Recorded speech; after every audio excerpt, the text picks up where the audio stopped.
वीज पुरवठ्यात बिघाड झाल्यानं मोनोरेल बंद पडली असं स्पष्टीकरण मोनोरेल प्रशासनानं दिलेलं आहे. रेलमध्ये अडकून पडल्यानं प्रवाशांनी संताप व्यक्त केलाय.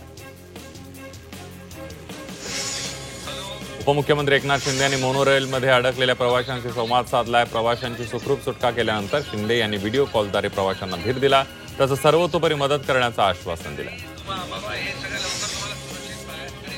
पावसामुळे मुंबईतील तिन्ही मार्गांवरील लोकल सेवा सकाळपासून ठप्प झाली होती. सीएसएमटी ते ठाणे आणि मानखुर्द ते सीएसएमटी या मार्गावरील लोकल वाहतूक ठप्प होती. दादर सीएसएमटी, कुर्ला, घाटकोपर या स्टेशनवर शेकडो प्रवासी अडकून पडले होते. पावसाने मुंबईच्या लाईफलाईन कोलमडली होती, त्यामुळे रेल्वे स्थानकावर प्रचंड गर्दी दिसून आली. पश्चिम रेल्वेवरच्या अंधेरी स्थानकातही अशीच प्रवाशांची भरमसाठ गर्दी झाली होती. तब्बल 8 तासानंतर अखेर सीएसएमटीहून पहिली लोकल रवाना झाली आहे. कल्याणच्या दिशेनं पहिली लोकल रवाना झाली. लोकल रवाना होताच प्रवाशांकडून जल्लोष करण्यात आला. प्रचंड गर्दीतून प्रवास करत चाकरमान्यांनी आपलं घर गाठलंय. मुंबईतील पावसाचा एक्सप्रेस रेल्वेलाही फटका बसला होता. सीएसएमटी ते हिंगोली एक्सप्रेस पावसामुळे रखडली होती, त्यामुळे एक्सप्रेसमधील प्रवाशांचे हाल झाले. पावसाचा मुंबईतील विमानसेवेला फटका बसला. 8 विमानं सुरत, अहमदाबाद, हैदराबादला वळवण्यात आली होती. इंडिगो, स्पाइसजेट, एअर इंडिया विमानावर पावसाचा परिणाम झाला, तर 250हून अधिक विमानांनी उशिरानं उड्डाण घेतले. तुफान पावसामुळे मुंबईकरांची लोकल नंतर वाहतूक कोंडी झाल्याचं पाहायला मिळालं. मुंबईतील अनेक रस्त्यांवर पाणी साचल्यानं वाहतूक ठप्प झाल्याचं पाहायला मिळालं. त्यामुळे तासनतास मुंबईकरांना रस्त्यावर थांबून राहावं लागलं. मुंबईत पावसाचा वाहनधारकांना फटका बसला. ईस्टर्न एक्सप्रेस हायवेवर पाणी साचल्याचं पाहायला मिळालं, त्यामुळे महामार्गावर वाहनांच्या लांब रांगा लागल्या होत्या. अतिवृष्टीच्या पार्श्वभूमीवर पनवेल महापालिका कार्यक्षेत्रातील सर्व शाळा आणि महाविद्यालयांना उद्या सुट्टी जाहीर करण्यात आली आहे.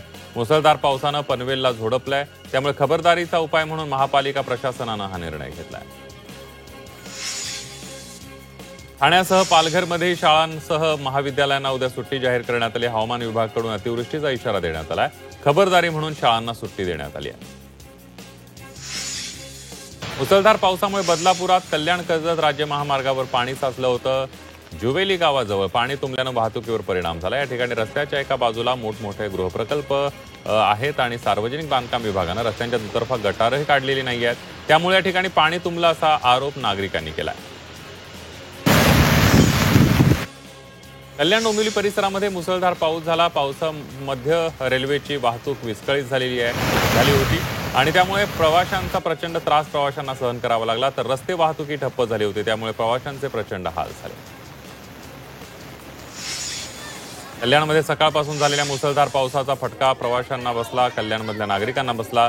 कल्याणच्या अशोकनगर परिसरामध्ये वालधुनी नदीलगतच्या असलेल्या घरांमध्ये पाणी शिरलंय. अनेक घरं पाण्याखाली गेली असल्यानं महापालिकेनं वालधुनी नदीकाठच्या घरांना खाली केलंय. नागरिकांना पालिकेच्या बाजूला असलेल्या शाळेत हलवण्यात आलंय. संततधार पावसामुळे भिवंडीमध्ये पूर परिस्थिती निर्माण झाली आहे. चाविंद्रा इथं मुख्य रस्त्यावर पुराचं पाणी साचलं होतं. भिवंडीतील रस्त्यांना नद्यांचं स्वरूप आलंय. अनेक वाहनं रस्त्यावर अडकून पडली होती. प्रशासकीय यंत्रणा घटनास्थळी आली नसल्याचा आरोप स्थानिकांनी केला. अंबरनाथ शहरामध्ये सुरू असलेल्या मुसळधार पावसामुळे अंबरनाथमधील प्राचीन शिवमंदिराच्या गाभाऱ्यात पाणी शिरलंय. मंदिराच्या गाभाऱ्यात वालधुनी नदीचं पाणी शिरल्याचं पाहायला मिळालं. दुसरीकडे मंदिरातील शिवलिंग देखील पाण्यामध्ये बुडाल्याचं पाहायला मिळालं. यावेळेला शिवलिंगाचा मुखवटा नाग हे काढून ठेवण्यात आलं होतं. उल्हास नदीच्या पाणी पातळीमध्ये वाढ झाल्यानं कल्याण अहिल्यानगर महामार्गावरील रायते ब्रिज वाहतुकीसाठी बंद करण्यात आला. या मार्गावरील वाहतूक टिटवाळा मार्गावरून वळवण्यात आली होती. कल्याण तालुक्यातील 3 नद्या दुथडी भरून वाहत असल्यानं नदीकाठच्या नागरिकांना सतर्कतेचा इशारा देण्यात आला. पावसामुळे मुंबईतील आरेमधील मेट्रो कारशेड जवळ पाणी साचलं. इथला भुयारी मार्ग जलमय झाला होता. मुसळधार पावसामुळे इथली वाहतूक थांबवण्यात आली होती.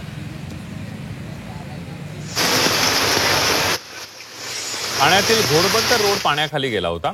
मुसळधार पावसानं ठाण्याला झोडपून काढलं. यामध्ये अनेकांच्या घरामध्ये पाणी शिरलं होतं. नागरिकांचे पुरते हाल झाले. घोडबंदरमधील हनुमाननगर भागातील रहिवाशांना याचा मोठा त्रास सहन करावा लागला.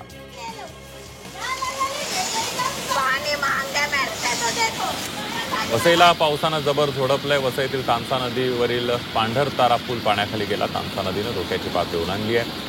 12 गावांना जोडणारा महत्त्वाचा पूल पुराच्या पाण्याखाली गेला असून पुराचं पाणी आजूबाजूच्या गावांमध्ये शिरू लागलंय.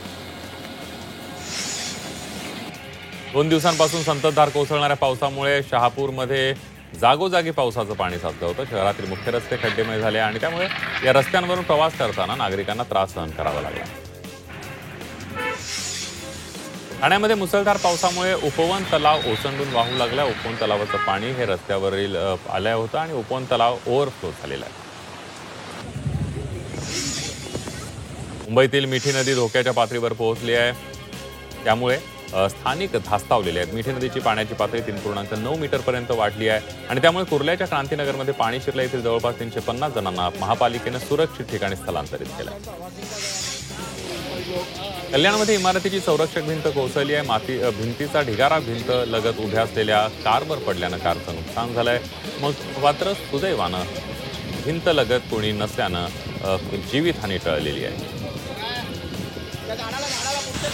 भिवंडीमध्ये संततधार कोसळणाऱ्या मुसळधार पावसामुळे मार्बल दुकानाचं छत अचानक कोसळलंय. नारपोल इथल्या देवजी नगरमध्ये ही घटना घडली आहे. घटनेच्या वेळी काही कामगार आत काम करत होते, परंतु सुदैवानं सर्व कामगारांना सुरक्षितपणे बाहेर काढण्यात आलं.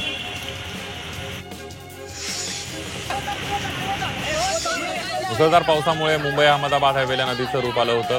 नायगावजवळील वासुमाऱ्या पुलावरून एक भरधाव कार पुराच्या पाण्यात वाहून गेली. मात्र कार चालकानं प्रसंगावधान राखत वेळीच कारमधून उडी घेतली. त्यानंतर ग्रामस्थांनी या कार चालकाला पाण्यातून बाहेर काढलं.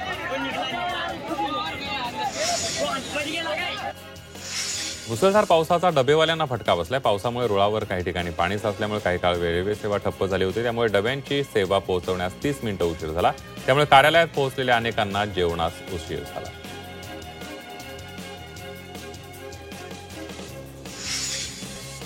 मागणी आणि गर्दीचं नियोजन लक्षात घेऊन मध्य रेल्वेच्या मुंबई विभागाने जुलै 2025 मध्ये मेल एक्सप्रेस गाड्यांची संख्या वाढवली आहे. या महिन्यामध्ये एकूण 6000 गाड्या धावलेल्या आहेत. गेल्या वर्षीच्या तुलनेमध्ये हा आकडा तब्बल 7% वाढला आहे. मुसळधार पावसातही बेस्टच्या 35 आगारामध्ये बेस्ट क्रेडिट सोसायटीच्या पंचवार्षिक निवडणुकीसाठी 83% मतदान झालं. या निवडणुकीची मतमोजणी मंगळवारी होणार असून बेस्ट उपक्रमावर कुणाचा वचक राहणार हे स्पष्ट होणार आहे. कबूतरखान्यांच्या ठिकाणी कबुतरांना खाद्य देण्यास मराठी एकीकरण समितीनं विरोध दर्शवलाय. नियंत्रित पद्धतीनं खाद्य पुरवण्याबाबत महापालिकेची ही कृती न्यायालयाचा अवमान ठरत असून त्या आदेशाविरोधात गेल्यास आंदोलनाचा इशाराही समितीनं दिलाय. सध्या होत असलेल्या पावसामुळे शाळा आणि कनिष्ठ महाविद्यालयांना सुट्टी जाहीर करण्यात आली. यामुळे 11वीला प्रवेश घेणाऱ्या विद्यार्थ्यांची होणारी गैरसोय टाळण्यासाठी विद्यार्थ्यांना प्रत्यक्ष महाविद्यालयात जाऊन प्रवेश घेण्यासाठी 2 दिवसांची मुदत वाढ देण्यात आली आहे.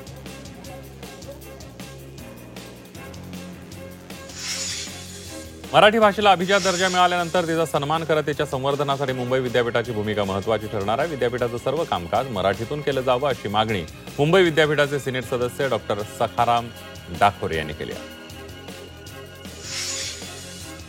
वृक्षतोडीवर लक्ष ठेवण्यास समिती नेमा अशा सूचना उच्च न्यायालयाने दिलेल्या आहेत. वेगवेगळ्या विकास प्रकल्पांसाठी मोठी वृक्षतोड सुरू आहे. यावर न्यायालयानं चिंता व्यक्त केली आहे. प्रकल्पांच्या नावाखाली मोठ्या प्रमाणावर झाडं झुडपं तोडण्याच्या प्रस्तावाचा आढावा घेणं हे या समितीचं उद्दिष्ट असणार आहे.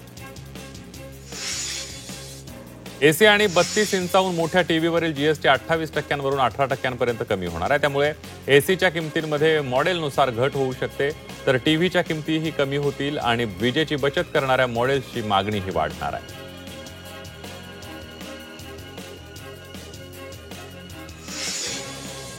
गणेश मूर्तींची विक्री करणाऱ्या विक्रेत्यांना पीओपी मूर्तींची नोंद ठेवावी लागणार आहे. सर्वोच्च न्यायालयाच्या निर्देशानुसार मूर्तींच्या पाठीमागे ऑइल पेंटने गोल चिन्हाची खूण ठेवावी लागणार आहे, जेणेकरून विसर्जन करताना पीओपी मूर्ती ओळखणं सोपं होणार आहे.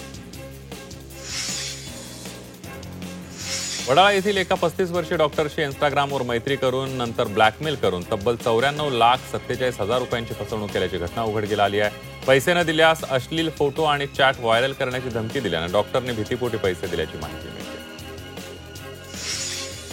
ड्रोन, पॅराग्लायडिंग, पॅराशूट, आकाशकंदील उडवण्यास मनाई आहे असे असताना बेकायदा ड्रोन उडवण्याचे प्रमाण वाढले. पोलिसांनी याची गंभीर दखल घेतली आहे. बेकायदा ड्रोन उडवणाऱ्या 11 जणांविरोधात पोलिसांनी गुन्हे दाखल केले आहेत.